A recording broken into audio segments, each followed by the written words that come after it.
जनता का देख रहे सभी दर्शकों को MS निर्मल का नमस्कार। दर्शकों, इस समय हम इनेलो की एक बैठक चल रही है। उस बैठक में क्या होगा और क्या क्या नीतियां लेकर के इनेलो के नेता यहां पहुंचे हैं, उनसे मिलवाएंगे, उनसे बात कराएंगे। लेकिन उससे पहले मेरा आपसे अनुरोध है कि आप इस खबर को ज़्यादा से ज़्यादा लाइक कीजिएगा, ज़्यादा से ज़्यादा शेयर कीजिएगा। आप ये देख रहे हैं, ये इनेलो की बैठक चल रही है और बैठक में इनेलो के जो प्रभारी हैं इस क्षेत्र के, वो आए हुए हैं, रामेश्वर दास जी। और रामेश्वर दास जी इन जो कार्यकर्ता हैं और जो क्षेत्र के जो नेता हैं उनको क्या संदेश दे रहे हैं वो आप सुनिएगा।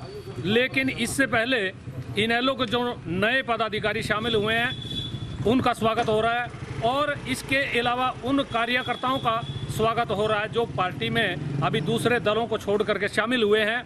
उनको भी पटके पहनाए जा रहे हैं, फूल माला पहनाई जा रही हैं। उनको भरोसा दिलाया जा रहा है कि आप इस पार्टी में आए हैं तो आपको पूरा मान सम्मान मिलेगा और आपकी इज्जत मान होगी। और इसके अलावा पार्टी के जो पदाधिकारी हैं, पार्टी के जो नेता हैं, उनको स्पष्ट रूप से कहा गया कि आप पार्टी को मजबूत करिएगा, क्योंकि जब तक कोई संगठन मजबूत नहीं होगा तब तक ना तो उस पार्टी की सत्ता में आने की उम्मीद की जा सकती और ना ही वह दूसरे जो लोग हैं उन पर अपनी पकड़ और स्थिति मजबूत दिखा सकती। इसी तरह पार्टी के जो लोगों को समझाया गया कि आप जो जजपा में चले गए थे इनेलो के लोग, उनको वापस बुलाया जाए। ऐसा भी यहाँ कहा गया है कि वो वापस भी आ रहे हैं और यह भी दावा किया गया कि बहुत सारे लोगों से संपर्क भी चल रहे हैं और वो वापस आने के लिए तैयार है। इसके अलावा आप देख रहे हैं पार्टी में जो काफ़ी सारे पदाधिकारी यहाँ आए हुए हैं और पदाधिकारियों ने अपनी बातें भी रखी हैं और इसके अलावा कार्यकर्ताओं ने अपने सुझाव भी दिए हैं। प्रभारी ने उनकी बातों को सुना भी है ध्यानपूर्वक। आप देख रहे हैं किस तरह से लोगों से रूबरू हो रहे हैं और लोगों की, कार्यकर्ताओं की बात को सुन रहे हैं।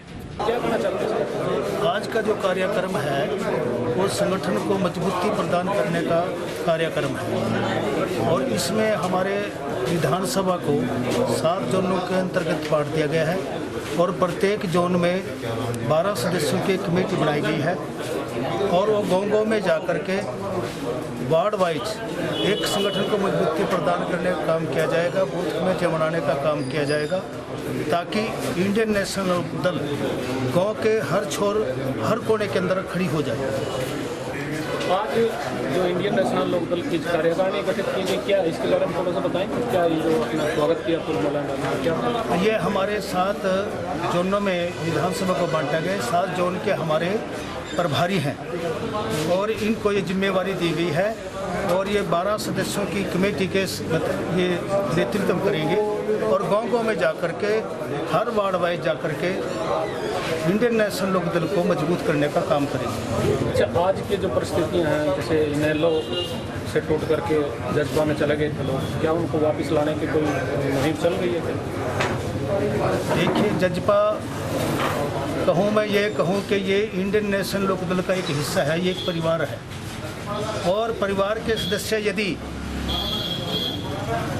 किसी वजह से भटक गए थे, लेकिन आज उनका इंडियन नेशनल लोक दल में उसी तरह से परिवार के सदस्य की तरह ही स्वागत है। नहीं, स्वागत है, कुछ आ भी रही है और लगातार इंडियन नेशनल लोक दल में लगातार जेजेपी छोड़ करके जो लोग चले गए थे वो लगातार बढ़ रहे हैं। हर हलके के अंदर वो ज्वाइन कर रहे हैं, वापस आ रहे हैं अपने घर की तरफ। विधायकों से भी संपर्क हो रहा है क्या जेजेपी? देखिए, ये बात जो है ये चौधरी अभय सिंह चौटाला जी, चौधरी ओम प्रकाश चौटाला के लेवल की बात है, वही इसका उत्तर दे सकते हैं कि कितने लोग आज उनके संपर्क में हैं, MLA हैं, MP हैं। और मैं ये कहूँगा कि चौधरी ओम प्रकाश चौटाला ने जो अपनी मुहिम शुरू की है, जिनको इस हरियाणा के सरकार ने एक षड्यंत्र के तहत उनको जेल पहुंचाने का काम किया, उनके खिलाफ कोई सबूत नहीं मिले, लेकिन उसके बावजूद भी उनको जेल में लगातार बंद रखा।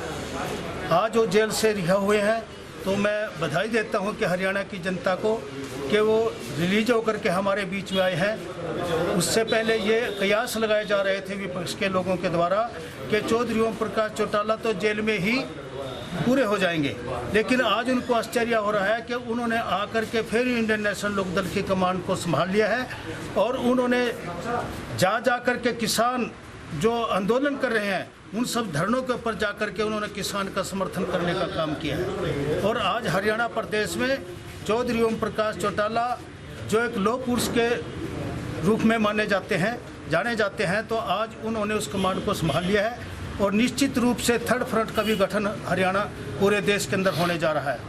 और इसकी शुरुआत, इसकी जिम्मेदारी चौधरी ओम प्रकाश चौटाला जो एक बहुत बड़े रणनीतिकार हैं, जिन्होंने चौधरी देवीलाल के समय में 1987 के अंदर जब यहाँ पर बफोर्स कांड हुआ था, उसको लेकर के पूरे देश के अंदर एक लहर चली और चौधरी वीपी सिंह जी देश के प्रधानमंत्री बनाने के लिए अगर कुशल रणनीतिकार रहे तो चौधरी ओम प्रकाश चौटाला जी रहे। लेकिन चौधरी देवीलाल जी आगे बड़े नेता थे और उनके नाम से पूरे देश के अंदर सभी विपक्ष के नेताओं को इकट्ठा करके एक फ्रंट बनाया गया और चौधरी वीपी सिंह को इस देश का प्रधानमंत्री बनाने का काम चौधरी देवीलाल जी ने किया। भारतीय जनता पार्टी अभी तिरंगा यात्रा निकाल रही है पूरे प्रदेश में, किस रूप में देख रहे हैं आप इसमें? देखो, भारतीय जनता पार्टी एक ऐसी पार्टी है कि मैं कहना चाहूँगा कि उन्होंने कभी तिरंगे का सम्मान नहीं किया और वो लगातार उनके नेता आरएसएस के लोग ये कहते रहे कि केसरिया झंडा होना चाहिए। लेकिन आज जो यात्रा निकाल रहे हैं, किस उद्देश्य से निकाल रहे हैं, वो तो वही बता सकते हैं। लेकिन आपकी क्या सोच है, क्यों निकाल रहे हो आप अपने तरफ से क्या मानते हैं, इसलिए निकाल रहे हैं? सर, ऐसा है कि जो किसान आंदोलन पूरे देश के अंदर आज एक मजबूत स्थिति के अंदर मतलब मजबूत होता जा रहा है, उस आंदोलन को डिवाइड करने के लिए, उस आंदोलन को सबोटेज करने के लिए, उस आंदोलन को कमज़ोर करने के लिए उनका ये षड्यंत्र के रूप में देखा जा रहा है पूरे राजनीतिक हलकों के अंदर। भारतीय जनता पार्टी की जो सरकार है वो उनकी उपलब्धियों को, उनकी नीतियों को किस रूप में देख रहे हैं? देखिए, भारतीय जनता पार्टी की जो नीतियाँ हैं वो आज आप लोगों के सामने है कि किस तरह से आज किसान के विरुद्ध उसकी रणनीति, व्यापारी के विरुद्ध उसकी रणनीति, छोटे दुकानदार काश्तकार के विरुद्ध उसकी रणनीति, आज मजदूर के विरुद्ध उसकी रणनीति, शेड्यूल्ड कास्ट के विरुद्ध उसकी रणनीति, पिछड़े वर्गों के खिलाफ उसकी रणनीति। तो आज पूरा कौन सा समाज का हिस्सा बचा है कि जिसमें उन्होंने उसको नाराज ना किया हो, उसके अधिकारों के ऊपर कुठाराघात ना किया हो। पिछड़े वर्ग की आपने बात की है, अभी पीछे इन्होंने कहा कि पिछड़ों को एक तो आयोग जो उसको संवैधानिक अधिकार दे दिया है, पिछड़ों को हिस्सा दे दिया है, मेडिकल कॉलेजों में दाखिले के लिए मेडिकल यदि कोई शिक्षा ग्रहण करता है बच्चा, उसके लिए कुछ इन्होंने दिया है आरक्षण।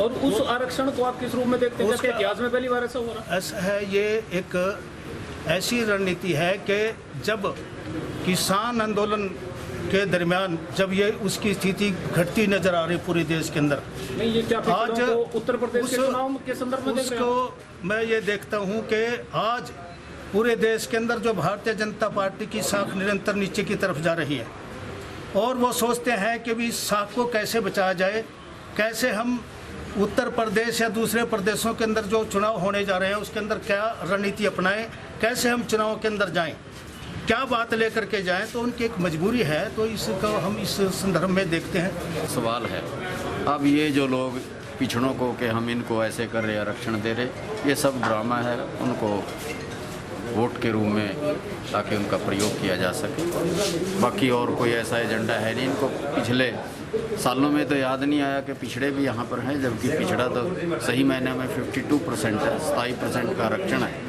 तो अब ये सारा एक ड्रामा है ताकि उनका वोट जो है वो अपने साथ ले। बिल्कुल, यूपी का तो है ही, अब तो मेन टारगेट इनके सामने यूपी का है कि वहाँ पर चुनाव जीता जाए। और आप देखेंगे जो ये सोच रहे ऐसा कुछ भी होने वाला नहीं।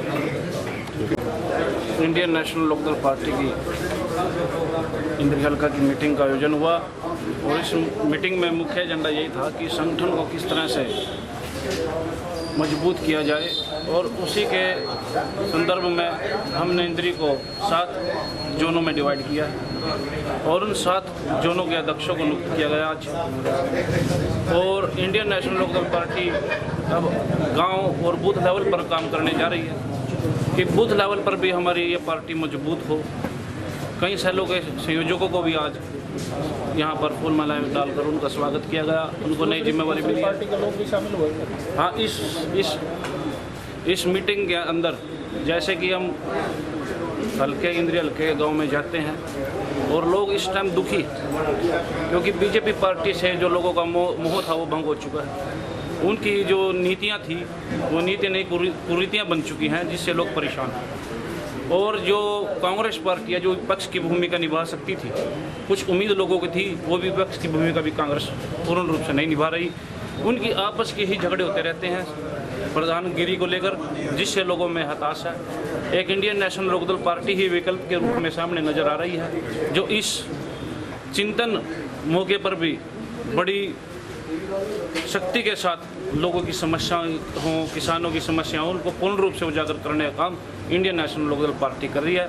और भविष्य में जो आज पार्टी में हमारे सैकड़ों साथी शामिल हुए हैं, भविष्य में इस इंडियन नेशनल लोकदल पार्टी का जो भविष्य है उसको देखते हुए उसके साथ जुड़ने का काम यहाँ के लोग कर रहे हैं। कल यहाँ इंद्री में भी तिरंगा यात्रा निकल रही है, इस संदर्भ में देख रहे हैं। देखो, ये सभी जानते हैं कि चाहे बीजेपी है चाहे जेजेपी, दो पार्टियां जो आज सत्ता में हैं, आज उनका गांव में बढ़ना भी दुस्सबर हो रहा है। उनके जो कारनामे हैं, लोग उनके कारनामों से लोग परेशान हैं। और ऐसा पहली बार इतिहास में हुआ है कि किसी विधायक को गांव में बढ़ने नहीं दिया जा रहा, कहीं मीटिंग नहीं कर सकते।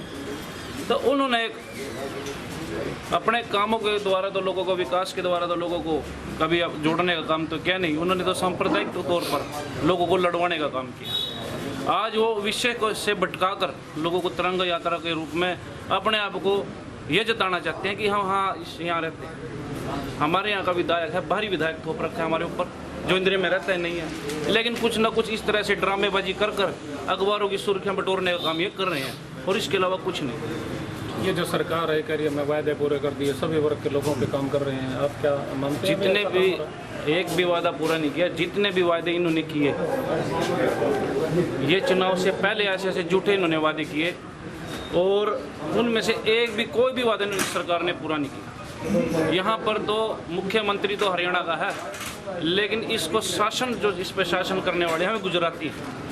अभी पीछे भी एक मुद्दा उठा था, 34 SDO हरियाणा प्रदेश में लगे थे, जिसमें से 28 गुजरात के लगे। यहाँ पर हरियाणा पे तो पूरा गुजरात वासियों का कंट्रोल है, और जो ये मुख्यमंत्री है ये उनके अंगूठे के नीचे रहकर काम करता है। जनता की इसको कोई सूद लेने वाला हमारा यहाँ मुख्यमंत्री नहीं है। कहने को करनाल सिटी है, CM सिटी है, लेकिन यहाँ तो ना विधायक है ना CM है।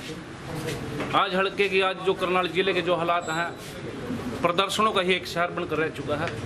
रोजगार की कोई व्यवस्था नहीं है, विकास कहीं दिखता नहीं है। अभी पीछे बारिश का मौसम था, करनाल के जितने भी विकास थे उनकी पोल खोलने का काम आप जैसे पत्रकारों ने अपने माध्यम से किया भी है। तो ये स्थिति आज प्रदेश की, पूरे हरियाणा प्रदेश की बनी हुई है। यहाँ आज जितने भी पदाधिकारी या साथी जो नए आज जुड़े हैं, कुछ यहाँ जुड़े हैं, कुछ आज पहले प्रोग्राम था मेरा गांव उडाना में वाल्मीकि समाज के, वहाँ जुड़े हैं, और जो हमारे जोन अध्यक्ष बने हैं, मैं इन सबसे एक विश्वास दिलाता हूँ, अगर आप पार्टी के लिए 2 कदम चलोगे तो हम 10 कदम चलने के लिए तैयार हैं।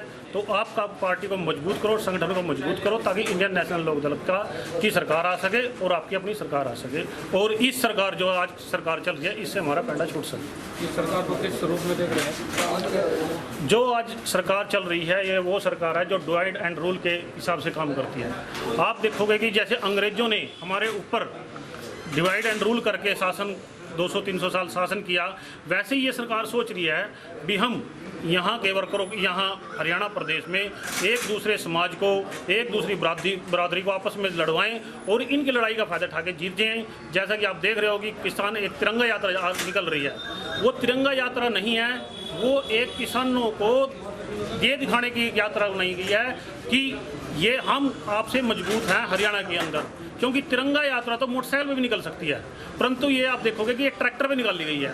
और ट्रैक्टर पे निकालने का मेन मकसद था कि इन किसानों को नीचा दिखाया जाए, इनको ये किया जाए भी आप कम हो, हम सरकार में ऊपर हो। और आप देखोगे जब भी कोई किसान वर्ग को दबाने की कोशिश करता है, किसान वर्ग दुगनी पावर से उससे खड़ा होता है। आपने सुना इनेलो के पदाधिकारियों को, इनेलो के नेताओं को, किस तरह से पार्टी के कार्यकर्ताओं में जोश भरने का काम किया गया, और यह बताने का प्रयास किया गया कि गत जो चुनाव में पार्टी की स्थिति थी अब वो स्थिति नहीं है। अब पार्टी की स्थिति बहुत बेहतर हो रही है, बहुत मजबूत हो रही है, और काफ़ी सारे लोग इनेलो में शामिल हो रहे हैं।